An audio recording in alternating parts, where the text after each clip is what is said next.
জাতির পিতা ইব্রাহিম, অন্য কেউ ঘোড়ার ডিম। জাতির পিতাকে চিল্লায় বলেন, জাতির পিতাকে। 17 নম্বর পারার শেষে সূরা সূরা হজ আয়াত নম্বর 78, মিল্লাতা আবিকুম ইব্রাহিম হুয়া সাম্মাকুমুল মুসলিমিন। রব্বুল আলামিন বলেন জাতির পিতা ইব্রাহিম, মুসলমানদের জাতির পিতা ইব্রাহিম। মুসলমান কোন ব্যক্তি যদি জাতির পিতা ইব্রাহিম বাদে একবার, অনলি ওয়ান টাইম, একবারও যদি জাতির পিতা ইব্রাহিম বাদে অন্য কাউকে জাতির পিতা বলে দাবি করে, তাহলে সূরা হজের 78 নম্বর আয়াতের অংশ বিশেষ ওই লোকটা অস্বীকার করলো। কারণ আল্লাহ বলে দিয়েছেন তোমাদের জাতির পিতা হলো ইব্রাহিম। এই ইব্রাহিম আলাইহিস সালাম তার পিতা আজরকে হেদায়েত করাতে পারে নাই। এখন আমরা আলেম, হক কথা বললে দুনিয়াতে ঝামেলা আছে না নাই? এই জোরে বলে আছে না নাই? আলেমরা পড়ে গেছে বিপদে। যদি হক কথা বলে দুনিয়াতে তার নামে মামলা হয়, হামলা হয়, নির্যাতন হয়, জুলুমের শিকার হয়, ঠিক কিনা? যদি আলেমেরা হক কথা বলে দুনিয়াতে বিপদ, আলেমেরা যদি হক কথা না বলে পরকালে কি কথা বলে? তাহলে আলেমদের কপালে বিপদ আছে। কারণ আল্লাহর রসুলের মাথার মধ্যে হেলমেট ঢুকে গেছে, রসুলের দন্ত মুবারক শহীদ হয়ে গেছে, রসুল মক্কা ছেড়ে মদিনাতে চলে যাওয়া লাগছে, নবীদের জীবন চলে গেছে, পরাগ দিয়ে দ্বিখণ্ডিত করা হয়েছে, শরীর থেকে মাথা আলাদা করে দেওয়া হয়েছে। নবীরা কি খারাপ ছিলেন? জোরে বলে, নবীরা কি মন্দ ছিলেন? তাহলে আলেমরা যদি সৎ কাজের আদেশ দেয় তাহলে দুনিয়াতে ঝামেলা আছে না নাই? আগেও ঝামেলা ছিল, এখনো ঝামেলা আছে, আগামীতেও কি? দেখেন একটা দলিল আপনাদেরকে দেই, সূরা আনফাল 8 নম্বর সূরা আয়াত নম্বর 30। আল্লাহ বলেন وَإِذْ يَمْكُرُ بِكَ الَّذِينَ كَفَرُوا لِيُثْبِتُوكَ أَوْ يَقْتُلُوكَ أَوْ يُخْرِجُوكَ وَيَمْكُرُونَ وَيَمْكُرُ اللَّهُ وَاللَّهُ خَيْرُ الْمَاكِرِينَ। আল্লাহু আকবার। রব্বুল আলামিন বলেন স্মরণ করো সেই সময়ের কথা যখন কাফিরগণ রসুলের বিরুদ্ধে আইন পাশ করলো। মিলায় নেন সূরা আনফাল 8 নম্বর সূরা আয়াত নম্বর 30। আবু জেহেল, দারুন নাদওয়া, এখনো কাবা ঘরের মধ্যে যারা হজ করতে গিয়েছেন একটা জায়গা পড়ে আছে। আবু জেহেল, আবু লাহাব, উতবা, শাইবা এরা আইন পাশ করেছিল 3টা। কয়টা বলেন? লিয়ুসফিতুকা আও ইয়াকতুলুকা আও ইয়াখরিজুকা। আবু জেহেল, আবু লাহাব ওই 5 জন মন্ত্রীর নেতৃত্বে আইন পাশ করলো, এই মক্কাতে যারা কোরআনের পক্ষে কথা বলবে তাদেরকে দেশ থেকে বহিষ্কার করা হবে। এই কোরআনের পক্ষে যারা কথা বলবে তাদেরকে আমৃত্যু কারাদণ্ড দেওয়া হবে। এই কোরআনের পক্ষে যারা কথা বলবে তাদেরকে ফাঁসির মঞ্চে ঝুলিয়ে মৃত্যুদণ্ড কার্যকর করা হবে। একটু মিলাই নেন তো, আজ থেকে 1500 বছর আগে তৎকালীন সময়ের কাফেররা যে আইন পাশ করলো, কোরআনের পক্ষে যারা কথা বলবে তাদেরকে দেশ থেকে বহিষ্কার করা হবে। এদেশের একদল আলেম কোরআনের পক্ষে কথা বলার কারণে এদেশের আলেমদেরকে দেশ থেকে বহিষ্কার করা হয়েছিল, ঠিক কিনা? চিল্লায় বলেন ঠিক কিনা? কোরআনের পক্ষে কথা বলার কারণে একদল আলেমকে আমৃত্যু কারাদণ্ড দেওয়া হয়েছিল, ঠিক কিনা বলে? আজ থেকে 1500 বছর আগে কোরআনের পক্ষে কথা বলার কারণে তৎকালীন সময়ে সাহাবাদেরকে মৃত্যুদণ্ড কার্যকর করা হয়েছিল। আমার এই সোনার বাংলাদেশে কোরআনের পক্ষে কথা বলার কারণে একদল কোরআন পাগলকে এই দেশে ইসলাম প্রতিষ্ঠার অতন্ত্র প্রহরী যারা ছিলেন তাদের অপরাধ ছিল একটাই, তারা শুধু কোরআন প্রতিষ্ঠা করতে চায়, কোরআন ভিত্তিক সমাজ গড়তে চায়, জিনার বিচার করতে চায়। যদি বাংলাদেশে কোরআনের আইন থাকতো, খুনের বদলে খুনের রজম কার্যকর করা হতো, কিসাস কার্যকর করা হতো, তাহলে প্রকাশ্যে দিবালোকে যেমন পাথরের আঘাত দিয়ে এদেশের মানুষদের অন্যায়কে হত্যা করা হচ্ছে। যদি কোরআনের আইন বাংলাদেশে চালু থাকতো তাহলে কোনো মানুষের এই ক্ষমতা আসতো না। প্রকাশ্যে দিবালোকে মানুষের মাথার উপরে পাথরের আঘাত করে হত্যা করা হয়েছে, ঠিক কিনা? সম্মানিত উপস্থিতি, এমন একটা দিন নাই যেদিনে মানুষের উপরে চাঁদা ধরে নির্যাতন নিপীড়ন চালানো হচ্ছে না। কোরআন ভিত্তিক সমাজ যদি আমাদের দেশে প্রতিষ্ঠা হতো তাহলে কোরআন বিপক্ষবাদীরা বলে ইসলাম যদি কায়েম হয়ে যায় তাহলে মুসলমানরা হাত কেটে ফেলবে, ইমানদারেরা মাথা কেটে ফেলবে, ইমানদারেরা রজম কার্যকর করবে। ইমানদারেরা তো কোরআনের মধ্যে তো এই বিধান নাই, যারা ভালো মানুষ তাদের হাত কেটে দাও, যারা ভালো মানুষ তাদেরকে রজম কার্যকর করো।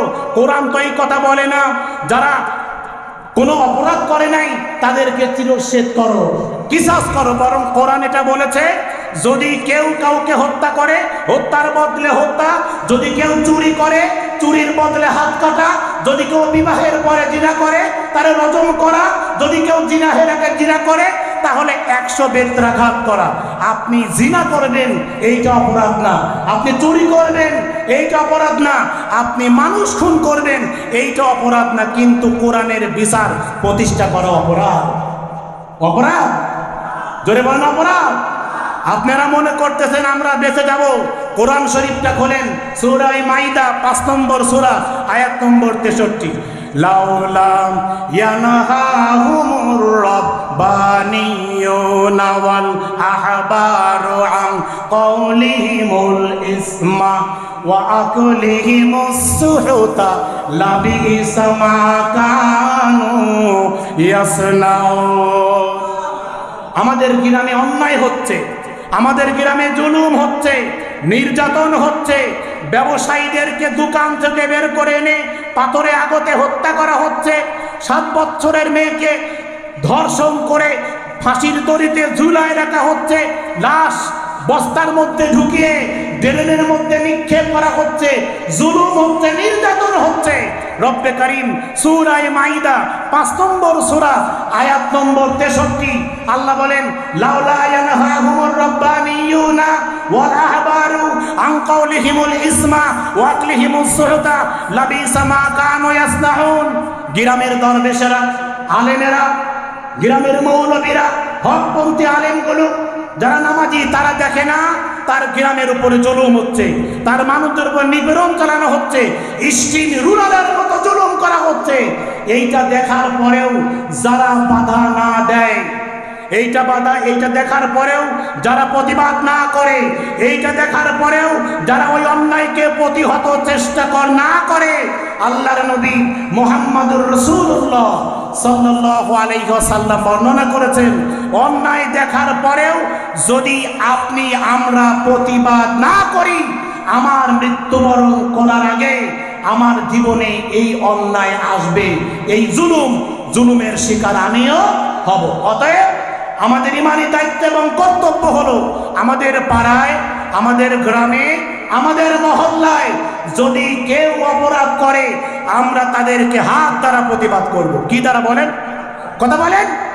হাত দ্বারা প্রতিবাদ করতে হবে। বিধান কার? আল্লাহ রসুল বলেন যেখানেই অন্যায় সেখানেই প্রতিবাদ। রসুল যা বলেছেন কথাগুলো কার? চিল্লায় বলেন কথাগুলো কার? রসুল যে কথা বলেন কথাগুলো রসুলের নয়। কোরআন শরীফটা বলেন 27 নম্বর পারা 53 নম্বর সূরা, সূরা নাজম আয়াত নম্বর 3 আর 4 আল্লাহ বলেন ওয়ামা ইয়ানতিকু আনিল হাওয়া ইন হুয়া ইল্লা ওয়াহাউই ইউহা। রব্বুল আলামিন বলেন বান্দা আমার হাবিব যা বলে এটা রসুলের নিজস্ব কোনো কথা নয়, বানানো কোনো কথা নাই। আমি রব আমার রসুলকে যা করতে বলি, যা বর্ণনা করতে বলি আমার রসুল তাই বলে। অতিরিক্ত একটা কথাও রসুল নিজের থেকে বানায় বলেন।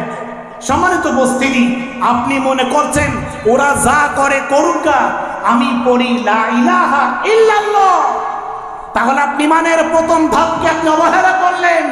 আপনার পাড়ায় অন্যায় হচ্ছে, আপনি দেখেও না দেখার ভান করছেন, তাহলে আপনি হলেন উলাইকা কাল আনআম, আপনি 4 পায়া জানোয়ার। কারণ আপনার ইমানের দায়িত্ব ছিল হাত দ্বারা প্রতিবাদ করা।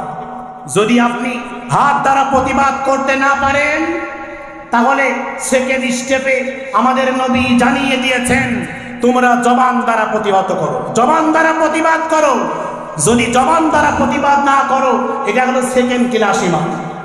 যদি হাত দ্বারা প্রতিবাদ করা তৌফিক আমার না থাকে, আমাদের না থাকে, তাহলে আমরা অবশ্যই অবশ্যই যেই হাত দিয়ে আপনি প্রতিবাদ করতেছেন না, 23 নম্বর পারা 36 নম্বর সূরা, সূরা ইয়াসিন আয়াত নম্বর 65, রব্বুল আলামিন স্পষ্টভাবে সূরা ইয়াসিনের 65 নম্বর আয়াতের মধ্যে জানাই দিলেন, আল-ইয়াওমা নাখতিমু আলা আফওয়াহিহিম ওয়া তুকাল্লিমুনা আইদিহিম ওয়া তাশহাদু আরজুলুহুম বিমা কানু ইয়াকসিবুন। যেই হাত দ্বারা প্রতিবাদ করার কথা ছিল, যদি আপনি হাত দ্বারা প্রতিবাদ না করেন, তাহলে কিয়ামতের ময়দানে মুসিবতের সময় 23 নম্বর পারা 36 নম্বর সূরা, সূরা ইয়াসিন আয়াত নম্বর 65, আল-ইয়াওমা নাখতিমু আলা আফওয়াহিহিম ওয়া তুকাল্লিমুনা আইদিহিম ওয়া তাশহাদু আরজুলুহুম বিমা কানু ইয়াকসিবুন। সেদিন তোমাদের জবানকে তালা মেরে দেওয়া হবে। যে জবান দিয়ে তোমরা কথা বলো, এই জবান দিয়ে আর কথা বলতে পারবে না। তোমাদের হাতের আঙ্গুল, প্রত্যেকটা আঙ্গুলগুলি তোমাদের বিরুদ্ধে কথা বলবে। হাত দিয়েছেন কে? চিল্লায় বলে, হাত দিয়েছেন কে?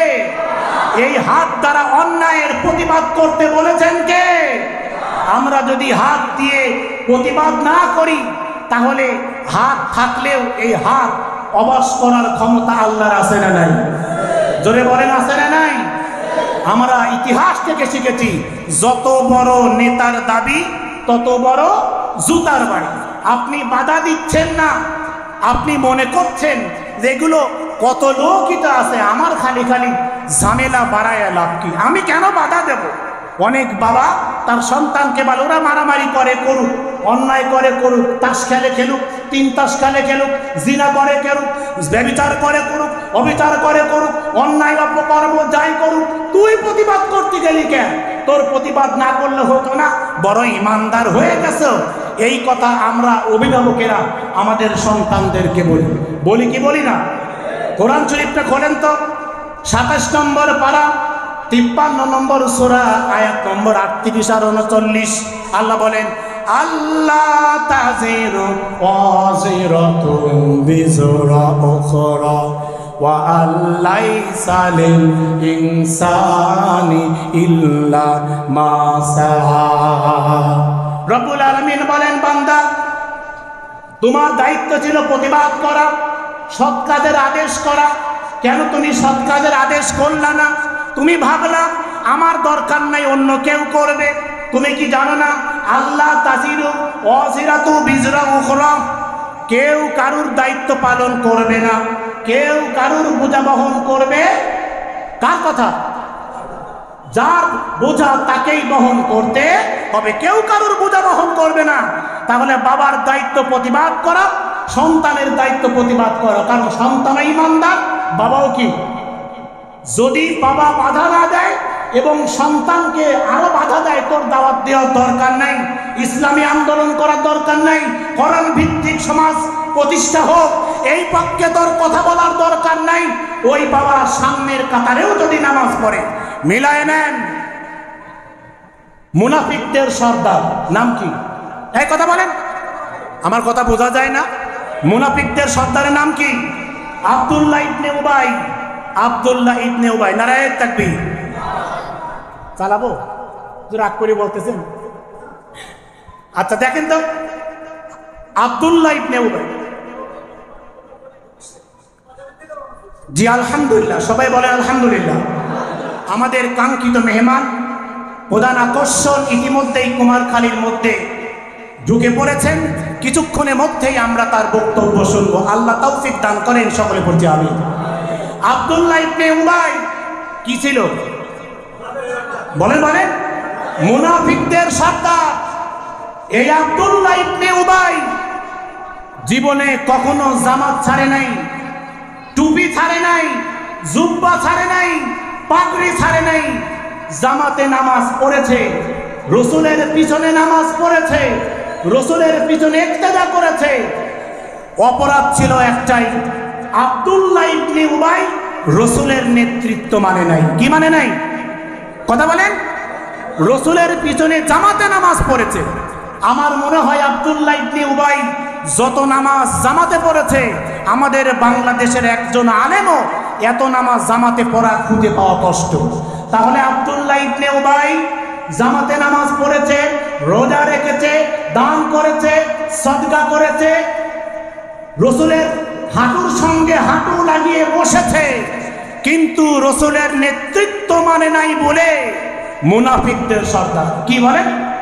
আমাদের দেশেও আব্দুল্লাহ ইবনে উবাই মার্কা একদল মানুষ আছে যারা জুব্বা পরে, টুপি পরে, তাসবিহ পরে, অথচ মাঝে মাঝে চিল্লায়ও যায়, ইসলামী আন্দোলনের কথাও বলে, মুখ দিয়ে বড় বড় কথা বলে, কিন্তু এদেশের রাষ্ট্রীয় মসনদে এদেশের চেয়ারম্যান, মেম্বার, বড় বড় পদস্থ কর্মকর্তাগুলি কোরআনের ধারক বাহকেরা হোক, আলেমেরা হোক, এটা চাই না এমন জুব্বা মার্কা লোক আমাদের দেশে আছে না নাই? তাহলে আব্দুল্লাহ ইবনে উবাই যেমন জামাতে নামাজ পড়েও, আব্দুল্লাহ ইবনে উবাই হজ করার পরেও, আব্দুল্লাহ ইবনে উবাই মাথায় টুপি থাকার পরেও, আব্দুল্লাহ ইবনে উবাই মাথায় পায়ে মাথায় পাগড়ি থাকার পরেও, বড় জুব্বা থাকার পরেও, রসুলের জামা দিয়ে জুব্বা দিয়ে দাফন হওয়ার পরেও আব্দুল্লাহ ইবনে উবাই কি জান্নাতে যাবে? জোরে বলেন, জান্নাতে যাবে? কোথায় যাবে? কথাটা। তাহলে আব্দুল্লাহ ইবনে উবাই রসুলের নেতৃত্ব মানে নাই, এই কারণে সে জাহান্নামে যাবে। আমাদের দেশেও কান খুলে শোনেন, রসুলের বিপক্ষবাদীরা যারা চায় না এদেশে আলেমরা রাষ্ট্রীয় মসনদে আসুক, যারা চায় না এদেশের এমপি